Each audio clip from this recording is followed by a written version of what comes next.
Hello, this is James Thomas, professor of higher education and the Academic Integrity Director, and I want to do this brief video to talk about a question that comes up often. How do we look at detecting artificial intelligence?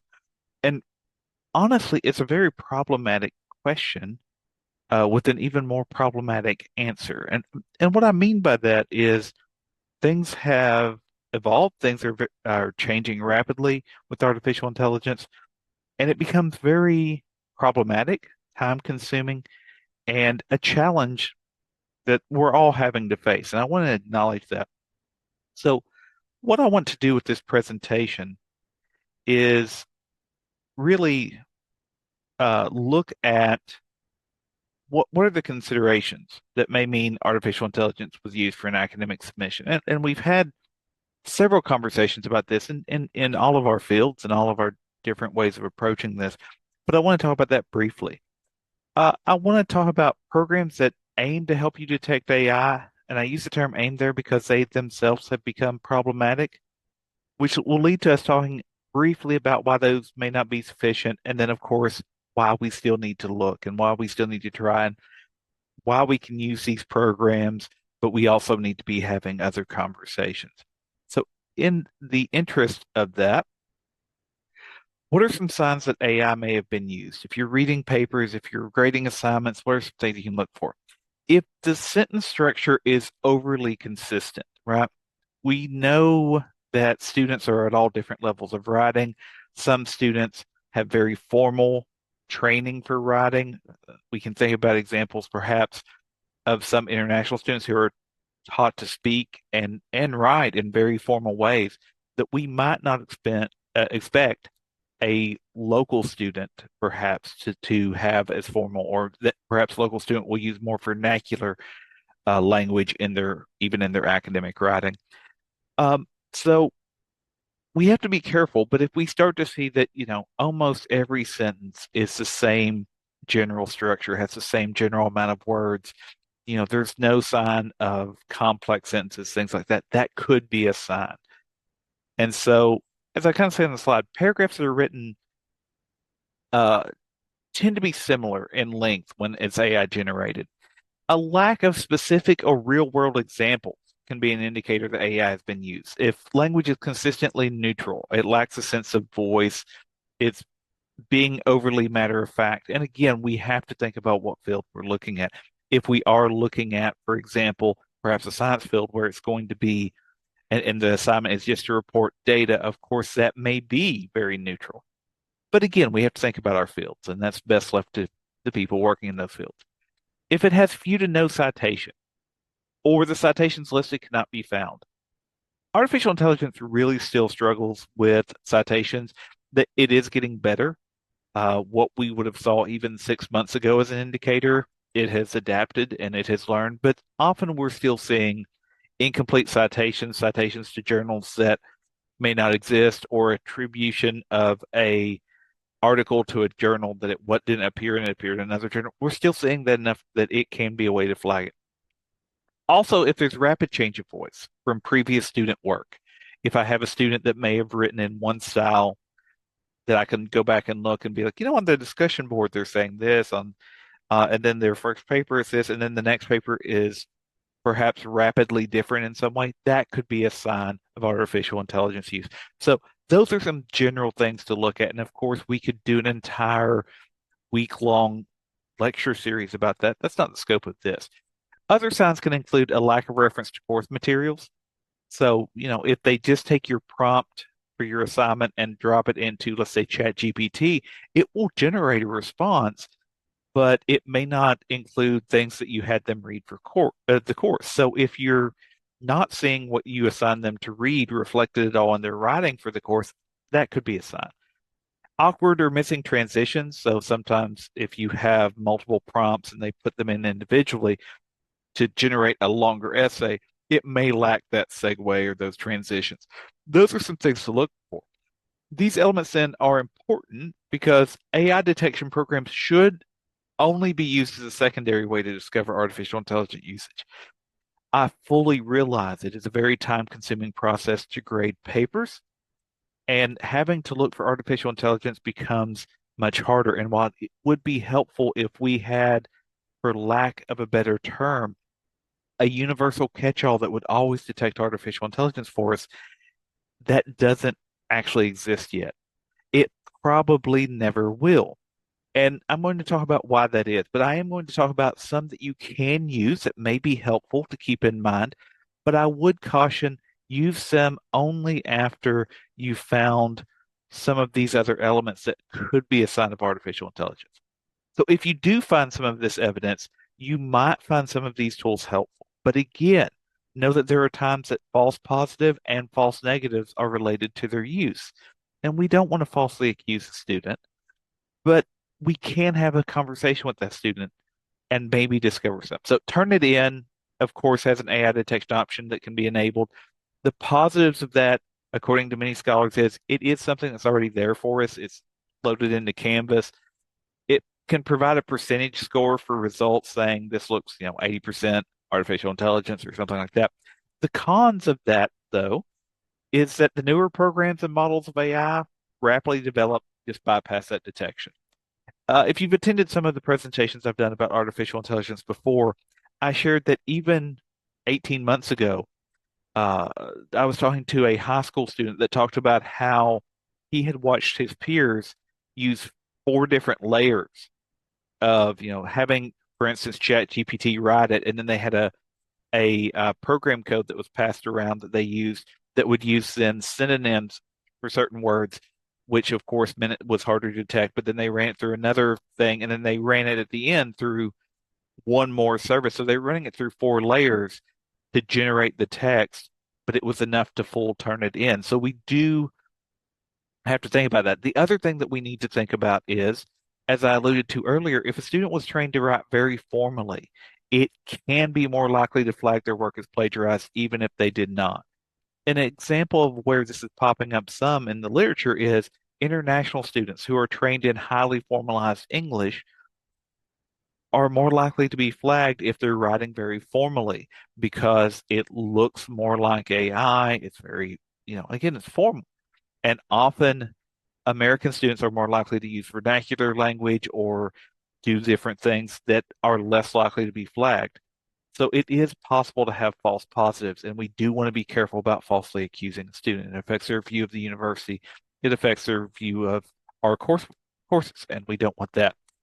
If evidence is present, you may also want to try GPT-0. This is one of the older ones that keeps getting updated. The problem there again is that, originally they said they only had a 1% error, and all of that has started to be heavily debated and kind of rebuked.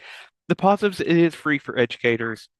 The results offer details about why it was flagged, which is handy. You can go back then and have that conversation with a student going, it looks like there's some concerns here, and here's the concerns this program found. The cons are that, again, if a student edits or paraphrases what the AI has generated, GPT-0 is less likely to detect it since it bases its work on word choice and the student has altered that word choice.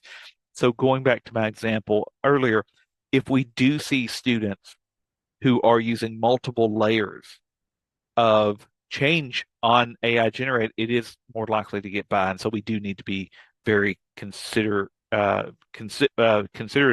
of all of these different elements. Again, if a student uses highly structured words or is following a very precise report model, they may also be falsely flagged as using AI. This is very, very different depending on our field. And it's one of the challenges of us thinking about artificial intelligence, because if we think about it for certain fields, if I'm asking students to do a lab report where there may be very direct answers and very direct formatting in some cases, it may be more likely to flag as artificial intelligence, even if it's not because of the nature of the assignment. Perhaps in other fields where there may be more creativity, it would be easier to detect. But again, I don't want to broadly generalize that. Another option that some people are pointing to is Winston AI. This program is one that claims to be 99.98% accurate. The problem is that, again, that is starting to be heavily debated. And one of the issues is that these artificial intelligence detectors are themselves a form of artificial intelligence, right? They're building off the same models, they're building off the same language. large language models, detection systems, all of that stuff that AI is using, which means as it evolves, all you have to do is stay one step ahead of it. So the positives of this, though, is it provides a sentence by sentence examination report. What some programs do is they examine chunks. This one goes sentence by sentence. So it is much more thorough. It was created for publishing purposes because, of course, publishing houses don't want to be accused of having authors that use unattributed AI. And so it was developed with that in mind. So it is kind of this professional grade, for lack of a better term, program. The cons there is that it has a notable cost for usage for full benefits. It is not a free program. And if a student has once again edited that work or they've had it reviewed by others, perhaps they've worked with the Writing Center, it still may be more likely to falsely say AI was used when it wasn't. And so I share these three options because they are good tools, but like any other tool, they can be misused. And we don't want to put our complete expertise, trust in them when we are the experts on our own content areas. And so, with that being said, those programs are not sufficient in and of themselves. Again, I really do wish I had better news, and I know people may watch this video and become, well, this is complicated my grading, and I agree, it's complicated the way I have to grade. So these are just some examples of what our students are being taught. I literally just did a search for these and search what are the best AI for writing essays in 2025, and that's actually the title of the article that popped up. But as you can tell, these are what students are being exposed to. And it's no longer just students using ChatGPT. There's all of these different programs. And I'm not going to belabor this point because I don't want this video to become too long. But as you can tell, there's programs that allow you to tailor the tone, style, and level of detail. So, if you're like, well, I'm writing for a 100 level course, I don't want to seem too much of an expert. It will do that. It will alter it. Um, Ones that have support for 28 languages, right? All of these different things are being built into these different AI programs. And while they all may build off of concepts and, quite frankly, programming from ChatGPT, we do have to realize that our work is getting more complicated in grading. The other thing that I want to point out about that is the idea of humanizers. These are programs that get layered on top, and it's the other complication that I want to point out when we think about detecting artificial intelligence use. These AI humanizers are being marketed to both professionals and students. And a few examples of them are listed here. But what they do, much like I was talking about the high school student 18 months ago who was using four programs, they don't have to use four programs anymore. They now just have to have one reliable humanizer program that they layer on top of the artificial intelligence paper that they generate, and it will humanize it. And so, a couple examples that are pretty popular that you might run across students using are Ride Human. And as I say there on the slide, it was a program that has a built-in service that runs it through AI checkers. So the AI checker that you're going to use to catch a student, well, they've already ran it through Write Human, which has checked it for them and made sure it's going to pass by. It's compatible across platforms, adaptable to different work and professional writing sectors. So you can say, I'm writing this paper for, again, a certain area, a certain field, a certain goal. And it will, quote unquote, humanize what another artificial intelligence has generated and put it into that framework. So the fact that it's already checking it against these artificial intelligence checkers means that's a less effective tool, which is another reason we don't want to rely on them completely. Undetectable AI is not creatively named, but you can guess what it's trying to do. It layers natural language processing on top of the AI that's been generated. Again, it allows people to build in a context and purpose so they can say, I need this for a certain course, I need this for a certain framework. And it's not going to be, of course, a certain course saying, I need this for USM course, but it's going to have those sort of setups. It even allows them to customize how human they want to sound, right? Effectively, how much error do you want built in? What does this need to look like? And so, again, these humanizer programs are complicating our work as well. The final example I'll give, and there are now literally hundreds of these humanizer programs that students are using, is Write Sonic. This one is completely free. You can go play with it if you want to, but it again is meant to humanize artificial intelligence text by addressing what most commonly causes it to be flagged, which is, again, as I mentioned earlier, the flow and coherence points. And so you're going to be able to drop it in and it's going to humanize your text for you. So it's another thing that we have to think about. So it may seem to be insurmountable, but we do still need to try to detect artificial intelligence usage. So if you suspect a student has used AI, again, you're the content area expert. Look at the previous writing responses. If you do have students do in-class writing or discussion boards, look at how they've done that. And of course, we have had students that have found ways to use artificial intelligence even for those, but you may still be able to say, okay, your introduction, when you introduce yourself to the course on this discussion board the first week of class, doesn't use any of the similar framework of this assignment that you did. Doesn't have to be a direct accusation, but have that conversation. Why was there this shift in your tone? Are you using the writing center? Often I don't ask that question, but I've had students come back and be like, yeah, well, because of the grade I got on that, I went to the writing center. Could be a component that we have to consider, but we can have that conversation. Are these signs of materials used or discussed in class? And again, if you assign something based on a class assignment and nothing that you talked about in class shows up, none of the materials you assigned to read or videos you assigned to watch or however your class is set up is ever even referenced, it could be that they just dropped your prompt into ChatGPT or another program. ChatGPT is the one that I always go to, but obviously I showed a list and chart of other ones. They've dropped it into an AI generator, and if it's not referencing anything that you did in class, again, it could be cause for a conversation. It doesn't have to be an accusation, but just, an email saying, why didn't you reference this material? It could have strengthened your paper. I have some concerns. Check citations thoroughly. And again, as several people point out, AI is getting much, much better at generating these citations, but it is still the most common area where we find signs of AI usage, artificial intelligence usage, is in the citation area because it may hallucinate a citation. In other words, create a citation that doesn't actually exist. Or sometimes it will attribute the wrong page numbers in a citation that does do, or it'll have a real article, but it'll list the wrong journal. Things like that could be a sign. And again, knowing that we all put a lot of time into grading already, going through the citations point by point is time consuming, but it could be a way. And ultimately, our goal is not to say you need to do this with every paper, but if you do have a suspicion that artificial intelligence was used, this is a way to also check it. So, as I talk about this, I want this video to be brief, and I already say, well, it's not. Fair enough.